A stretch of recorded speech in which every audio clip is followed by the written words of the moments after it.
Our next guest is no stranger to the auto industry.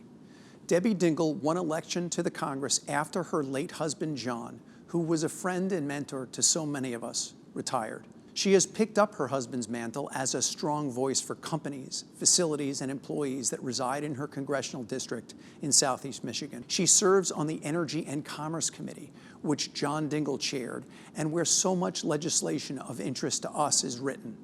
In fact, just about every subject we're discussing during this summit, electrification, clean energy supplies, batteries, safety, automated and connected vehicles, to name just a few, lies within the purview of Energy and Commerce. And Representative Dingell has authored and co-sponsored a number of important bills in these areas that are now before the Congress. Mrs. Dingell, we are delighted that you could join us, and we look forward to hearing what you have to say.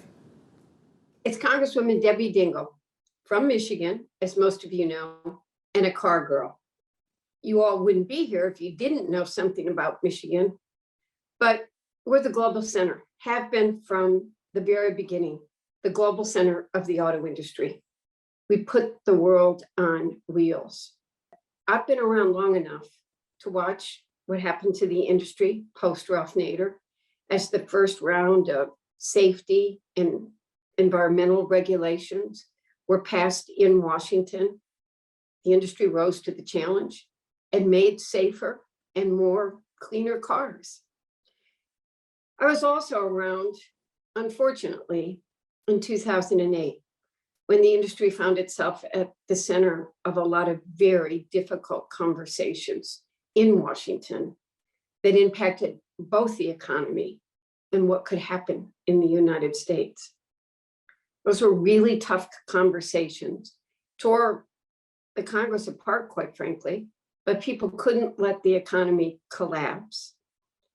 Government learned along the way that helping support industry isn't a bad thing to do, but you'll find that nobody from Washington really wanted to talk about the autos for a good decade.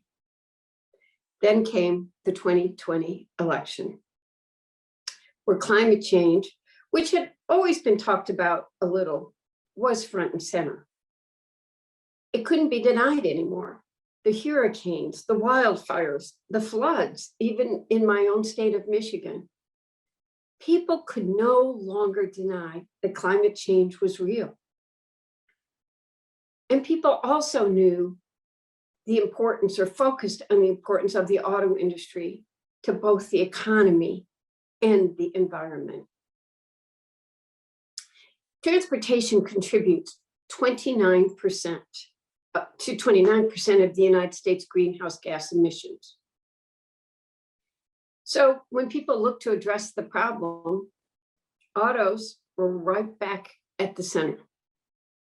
The discussion became real about alternative technology. What could replace the internal combustion engine?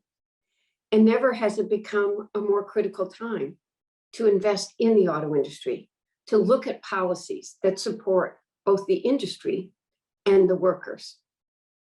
In August, I stood at the White House next to the president, where he announced his goal to make 50% of new vehicles sold in 2030 zero emission vehicles. That was probably almost a transformative moment for the industry, when you had the president, the UAW, the auto industry, the CEOs of 3 of the companies, and the environmentalists stood together with the same agreed upon goal. It took a lot of work. I still have some bruises on my body from some of those conversations. But we know we need to support the transition from internal combustion engines to electric vehicles. And quite frankly, if you're me, I'm a car girl from Michigan. We want to see them built here in America, while ensuring good paying American jobs and a stronger supply chain in the United States. Right now, we are at a critical time where the decisions are going to be made as to where and how electric vehicles are going to be built. We've got to make decisions, and we've got to pass public policy actions that support the industry and the decisions you're making, keeping those jobs and that supply chain, bringing it back here. It's become a national security issue. China has built over 75% of the world's battery cells. It is now poised to invest another $14 billion in charging capacity in the near future. The United States of America cannot let ourselves fall behind. In Michigan, we're trying to stay ahead of the curve. We know the future of the auto industry is through zero-emission electric vehicles.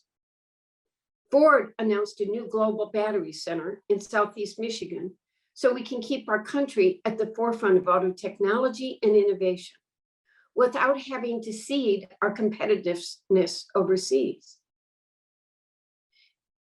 We're looking at other companies locating battery plants. And where are they going to be located? We want them located here in the United States of America.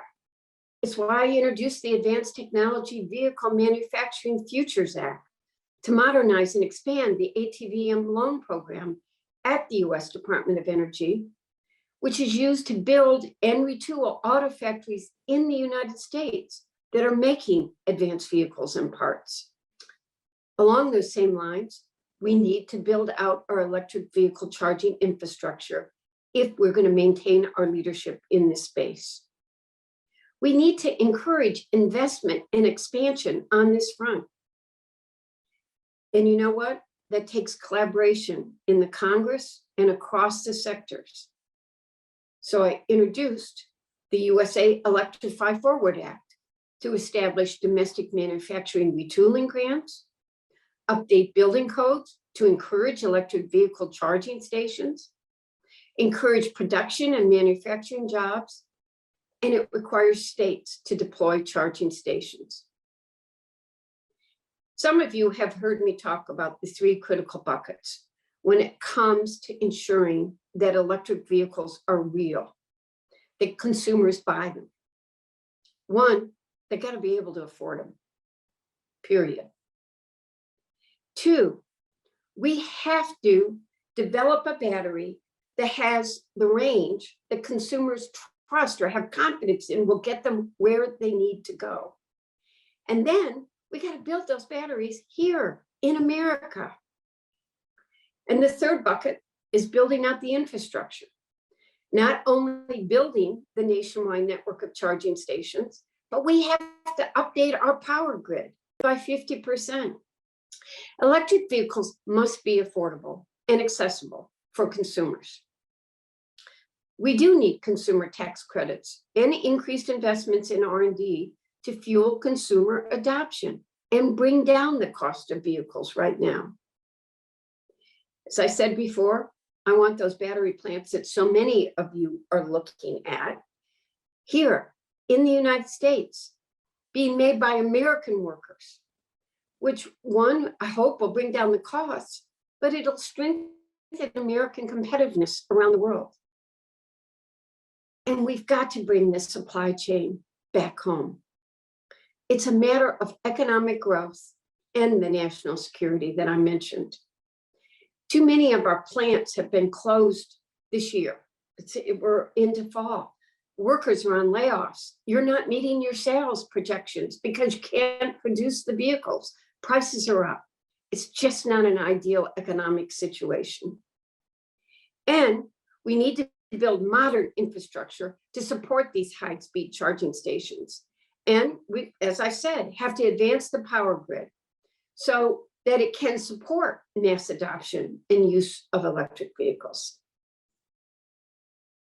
I am also actively engaged with my colleagues to find a way forward on new legislation that would establish a federal framework for the swift yet safe deployment of highly automated vehicles. Michigan's also working to advance AVs with the corridor between Ann Arbor and Detroit, so we can build the infrastructure needed for vehicles of the future. Now is the time to act, to support our workers, to address climate change, to ensure that the United States does not cede our competitiveness.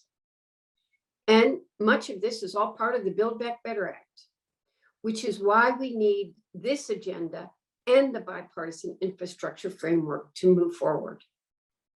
We have a responsibility to our workers and to our future generations to keep jobs here in the United States of America at home, and to protect our planet with a cleaner economy.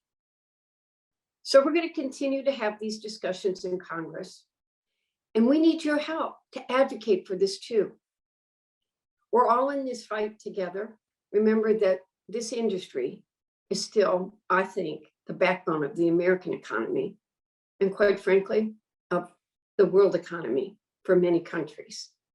Thank you for listening to this today, and it's an important time to be having this conference.